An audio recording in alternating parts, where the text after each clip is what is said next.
Student, good morning. Poonam ma'am, English medium subject Hindi government book. हाँ तो बच्चों ओपन करो chapter 4 Hindi government book chapter 4 देश के नाम संदेश। ओके, ओपन कर लिया चैप्टर 4 देश के नाम संदेश। तो आज मैं आपको अपने देश के नाम संदेश चैप्टर को समझाती। पत्र के माध्यम से हम दूर बसे संबंधियों, परिवारजनों तथा मित्रों को अपनी बात आसानी से पहुंचा सकते हैं। पत्र के द्वारा हम अपने दूर बसे संबंधियों, मित्रों को अपनी बातें आसानी से पहुंचा सकते हैं एवं सरकारी दफ्तरों में भी अपनी शिकायतें और आवेदन पहुंचा सकते हैं। आजकल दूरभाष, मोबाइल, ईमेल आदि से भी यह कार्य किया जाता है। फिर भी पत्र का अपना विशेष महत्व है। मोबाइल द्वारा, दूरभाष के द्वारा, ईमेल द्वारा आजकल ये पहुंचाए, अपनी बात को पहुंचाया तो जाता है, लेकिन फिर भी आज भी पत्र का अपनी जगह, पत्र का महत्व आज भी विशेष है। तो हमारे पूर्व राष्ट्रपति एवं missile man doctor Abdul Pakir Jainulabdeen Abdul Kalam के नई दिल्ली से 19 मई 2005 के दिन क्या आपके पास देश के लिए 10 मिनट है? क्या आपके पास देश के लिए 10 मिनट है? नाम से देश के नागरिकों को ईमेल किया था। इसमें देशवासियों के मन में देश स्वाभिमान की भावना उत्पन्न हो, ऐसी सीख है। तो अब उन्होंने किस तरह से पत्र को लिखा था, कैसे देश के नाम दिया था संदेश, वो इस पत्र में आपको इस चैप्टर में मातृ छाया। मातृ छाया ऊंची सेरी, गांव मेसपुरा, तहसील भाभर, जिला बनासकांठा, दिनांक 24/12/2011 को यह पत्र लिखा गया था। अब पत्र कैसे लिखा गया था? पत्र कैसे लिखा गया था, कैसे लिखा जाता है वह सुनिए। प्रिय मित्र हर्ष, प्रिय मित्र हर्ष नमस्ते। प्रिय मित्र हर्ष नमस्ते। मैं यहाँ पर सकुशल हूँ, आशा है वहाँ सभी सकुशल होंगे। पत्र जब लिखते हैं तो सबसे पहले पता लिखते हैं। पता लिखने के बाद आप जिसको पत्र लिखते हो, तो यहाँ पर मित्र को लिखा गया है तो प्रिय, अपने बराबर या अपने से छोटे लोग होते हैं तो वहाँ पर प्रिय लिखा जाता है, और अपने से जब बड़े होते हैं तो वहाँ पर पूज्य लिखा जाता है, आदरणीय लिखा जाता है। तो यहाँ पर जो कि मित्र मीन्स अपने बराबर के होते हैं, तो क्या लिखे? प्रिय मित्र हर्ष नमस्ते, मैं यहाँ पर सकुशल हूँ और आशा है कि आप भी वहाँ पर सकुशल होंगे। तुम्हारा खत मिला, पत्र को खत भी कहते हैं, चिट्ठी भी कहते हैं। कह रहे हैं यहाँ पर मैं सकुशल हूँ और मुझे आशा है कि आप भी वहाँ पर सकुशल होंगे। तुम्हारा खत मिला, पढ़कर खुशी हुई।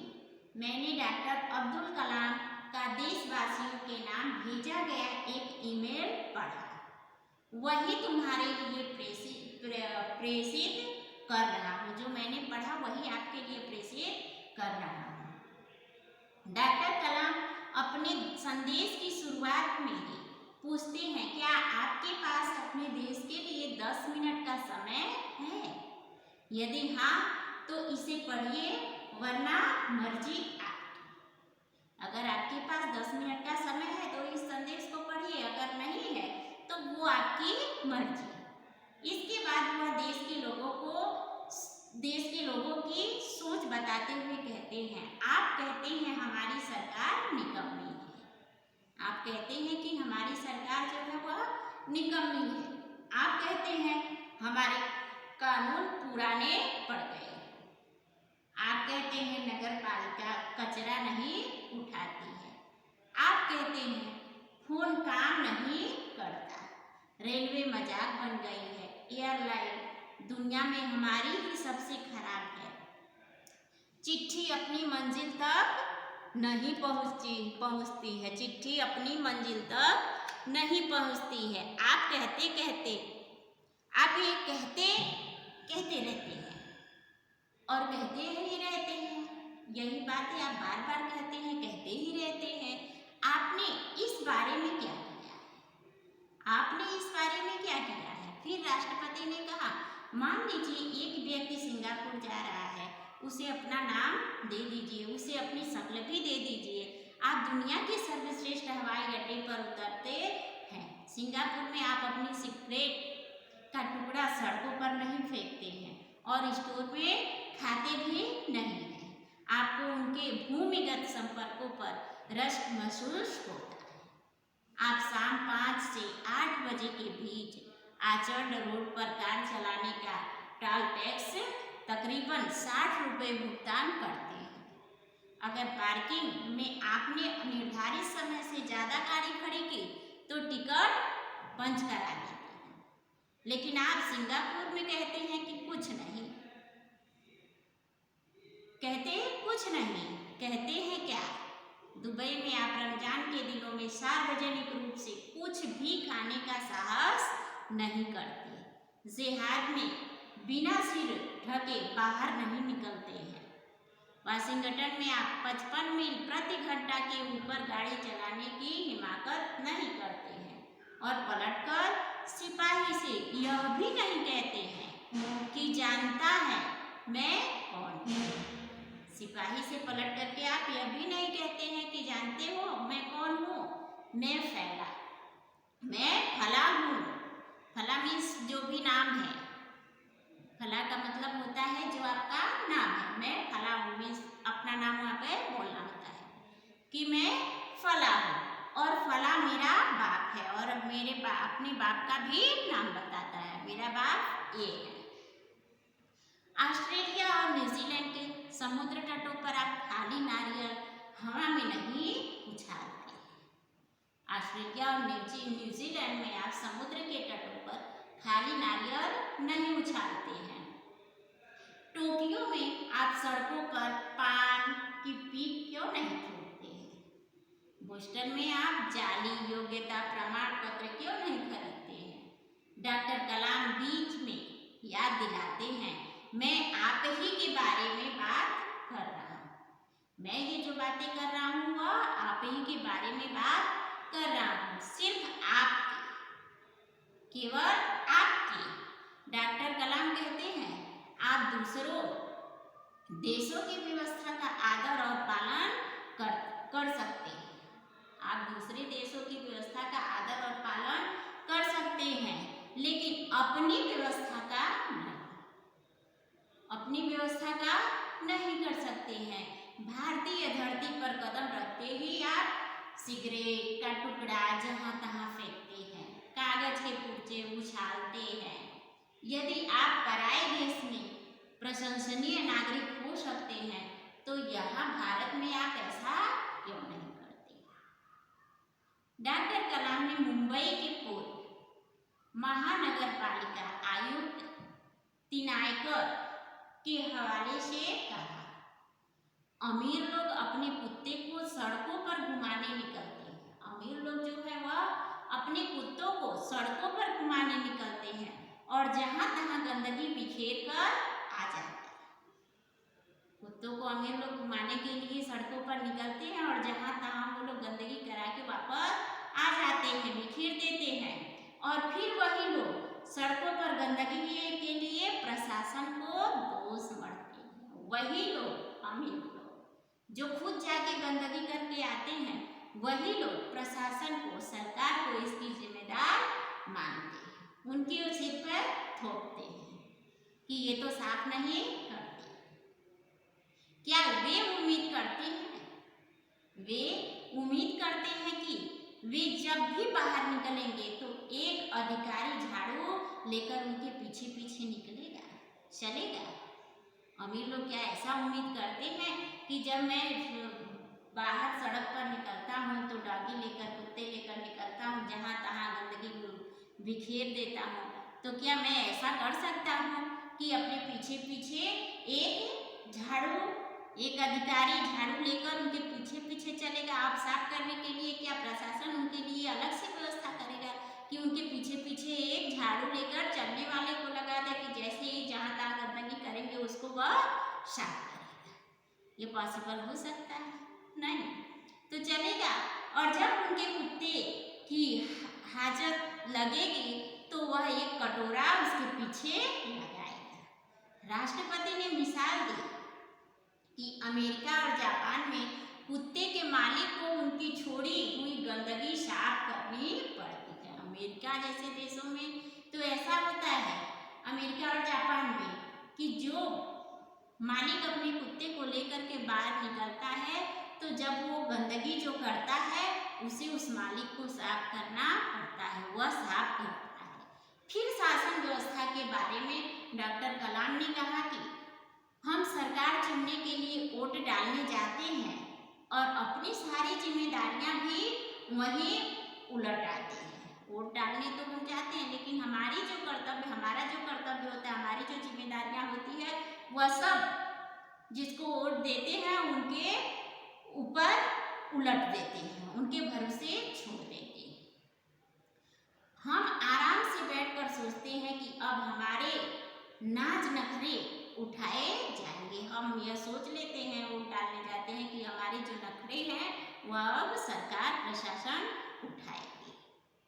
हम सोचते हैं कि हमारा हर काम सरकार करेगी और हर फर्श पर पड़ा हुआ रद्दी कागज उठाकर उसे कूड़ेदान में डालने की जहमत तक नहीं उठाएंगे। हम अगर कागज फेंकते हैं तो कागज जो रोड पे पड़ा हुआ है उसको उठा करके कूड़ेदान में डालने का भी जहमत नहीं उठाएंगे, वो भी प्रशासन करेगा। रेलवे हमारे लिए साफ सुथरे बाथरूम देगी और हम उन्हें ठीक से इस्तेमाल करना भी नहीं सीखेंगे। डॉक्टर कलाम ने कहा कि समाज की ज्वलंत समस्याओं पर भी हमारा ऐसा रवैया है। हम ड्राइंग रूम में बैठकर दहेज के खिलाफ गला फाड़ते हैं और अपने घर के पे इसका उल्टा करते हैं। वही चीज हम अपने घर पे जस्ट उसके अपोजिट करते हैं, उल्टा करते हैं, और बहाना देखिए पूरी व्यवस्था ही खराब है। अगर मैं अपने बेटे की शादी में दहेज नहीं लूंगा तो इससे कौन सा बड़ा फर्क पड़ जाएगा? राष्ट्रपति ने इस संदेश में पूछा, इस व्यवस्था को बदलेगा कौन? इन सब व्यवस्थाओं को बदलेगा कौन? यह व्यवस्था है किसकी? आप आसानी से कह देंगे व्यवस्था में शामिल है हमारे पड़ोस, आसपास के घर, अन्य शहर, अन्य समुदाय और सरकार। लेकिन मैं और आप कतई नहीं। जब कुछ अच्छा करने की हमारी बारी आती है तो हम अपने परिवार को सुरक्षित कवच से घेर लेते हैं, दूसरे देशों की ओर निहारते हैं और इंतजार करते हैं कि कोई मिस्टर क्लीन आएगा। समय में इंतजार करते हैं कि कोई मिस्टर क्लीन आएगा जो सफाई करेगा, अपने जादुई हाथों से चमत्कार करेगा। और ऐसा नहीं होता है तो आप देश छोड़कर ही चले। जिन्होंने कहा हम अपने भय से भागकर अमेरिका जाएंगे, उनके गौरव का गुणगान करेंगे, व्यवस्था की प्रशंसा करने, और जब न्यूयॉर्क असुरक्षित हो जाएगा तो आप इंग्लैंड भाग जाएंगे। इंग्लैंड में बेरोजगारी होगी तो खाड़ी चले जाएंगे, और जब खाड़ी में युद्ध छिड़ जाएगा तो आप मांग करोगे कि भारत सरकार हमें बचाकर घेर जाए। सरकार से तब मांग करोगे कि सरकार हमें बचाकर घर ले जाए। हर कोई देश में गाली देने को तैयार है, पर व्यवस्था में सकारात्मक योगदान के बारे में नहीं सोचता है। क्या हमने अपनी आत्मा को पैसे के हाथों गिरवी रख दिया है?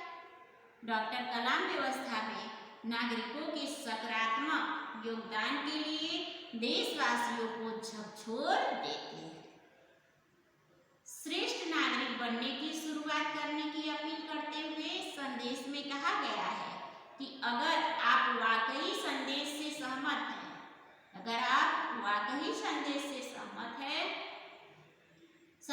तो इसे अपने 10 और साथियों को ईमेल से भेजिए। परिवार के सभी बड़ों को मेरा प्रणाम। तुम्हारा मित्र किरण। ये पत्र किरण ने अपने मित्र हर्ष को लिखा है। अब है शब्दार्थ। शब्दों का अर्थ। वाकई मीन्स यथार्थ, हकीकत में।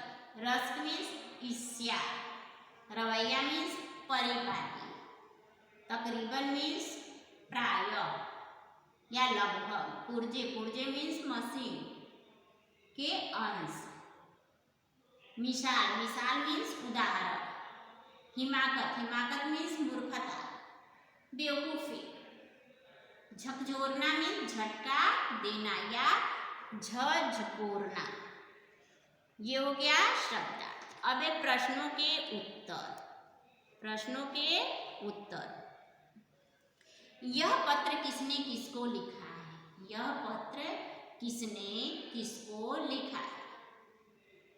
पत्र किरण ने अपने मित्र हर्ष को लिखा। अभी मैंने आपको चैप्टर में समझाया ना कि किरण ने अपने मित्र हर्ष को लिखा। यह पत्र किरण ने अपने मित्र हर्ष को लिखा है। नेक्स्ट है, पत्र लिखने वाले का क्या पता है? तो आप देखो पेज नंबर 22 पे दिया हुआ है, 21 पे दिया हुआ है। जब ये चैप्टर स्टार्ट होता है तो सबसे पहले पता ही है। तो पत्र लिखने वाले ने क्या पता दिया है? पत्र लिखने वाले ने पता लिखा है कि मात्र छाया, ऊंची सेरी, गांव मीसपुरा, तहसील भाभर, जिला बनासकांठा। यही है ना? तो पत्र लिखने वाले का पता क्या है? मात्र छाया, ऊंची सेरी, गांव मीसपुरा और तहसील भाभर, जिला बनासकांठा। नेक्स्ट है, पत्र में क्या वर्णन किया गया है? तो पत्र में यह वर्णन किया गया है कि नागरिकों को अपने कर्तव्य के प्रति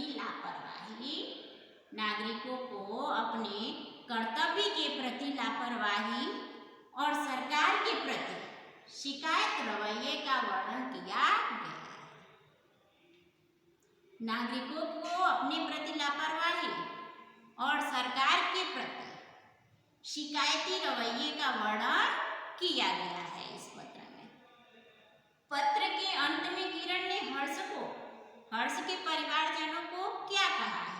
तो पत्र के अंत में किरण ने हर्ष के परिवारजनों को प्रणाम कहा है। हमारे देश की स्वच्छता की जिम्मेदारी किसकी है? हमारे देश की स्वच्छता की जिम्मेदारी स्थानीय प्रशासन, ग्राम पंचायत, नगर पालिका और महानगर पालिका की है। किसकी है? हमारे देश की स्वच्छता की जिम्मेदारी किसकी है? स्थानीय प्रशासन की है, ग्राम पंचायत की है, नगर पालिका की है और महानगर पालिका की। ओके, नेक्स्ट है, देश के प्रति हमारा क्या फर्ज है? अपने देश के प्रति हमारा क्या फर्ज है? तो देश के प्रति हमारा फर्ज यह है कि हम यहाँ अपने कायदे और कानून के पालन करें। यही फर्ज है ना, देश के प्रति हमारा फर्ज है कि हम यहाँ अपने कायदे कानून का पालन करें। नेक्स्ट है, शब्दों को उचित क्रम में रखकर अर्थपूर्ण वाक्य बनाइए। आपके बुक में दिया हुआ है पेज नंबर 24 पर, इधर का उधर करके उसको सही क्रम में, उचित क्रम में आपको वाक्य बनाना है।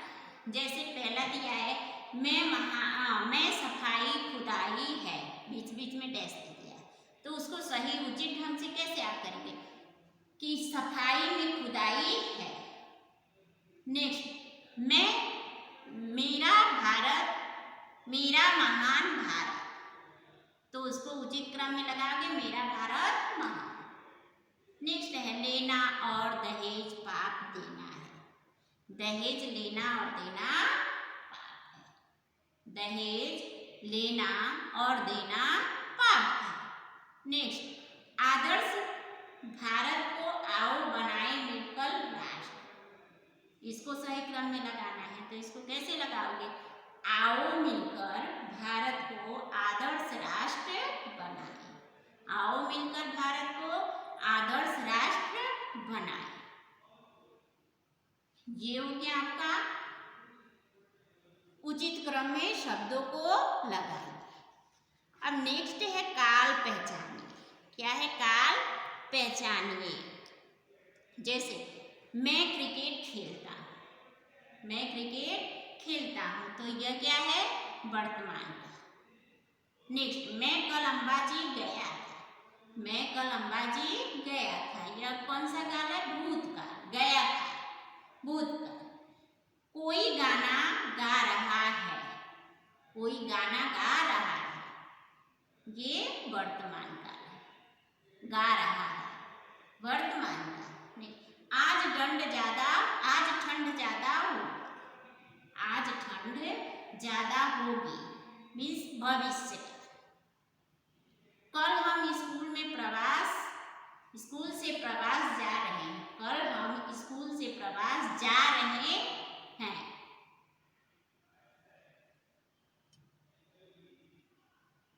ये बोल, परसों कश्मीर में हिम वर्षा हुई, परसों कश्मीर में हिम वर्षा हुई, ये है भूत काल। अब एक काल परिवर्तन कीजिए, काल को आपको जो बुक में दिया उसको परिवर्तन करना है। जैसे मैं बाजार गया, भविष्य का, तो मैं बाजार जाऊंगा, मैं बाजार गया, परिवर्तन करना है आपको, मैं बाजार जाऊंगा। मंदिर में पूजा होगी, मंदिर में पूजा होगी। शिमला में हिम वर्षा हुई, शिमला में हिम वर्षा हुई। मैंने पढ़ाई की, मैं पढ़ाई करता हूँ, मैं पढ़ाई करता हूँ, ये हो गया वर्तमान का। अब है मुहावरे। एक म्यान में दो तलवार नहीं समा सकती, एक वस्तु के दो समान अधिकारी नहीं हो सकते, एक वस्तु के दो समान अधिकारी नहीं हो सकते। खोदा पहाड़ निकली चूहिया, अधिक मेहनत लाभ कम, जिसकी लाठी उसकी भैंस, शक्तिशाली की ही जीत होती है। ये हो गया आपका मुहावरे का। ये चैप्टर कंप्लीट हो गया 4। अब इसको पढ़ना, बुक में फिलअप करना, बुक में फिलअप करने के बाद और बुक में लिखना। नेक्स्ट पीरियड में फिर मिलूंगी। ओके, धन्यवाद।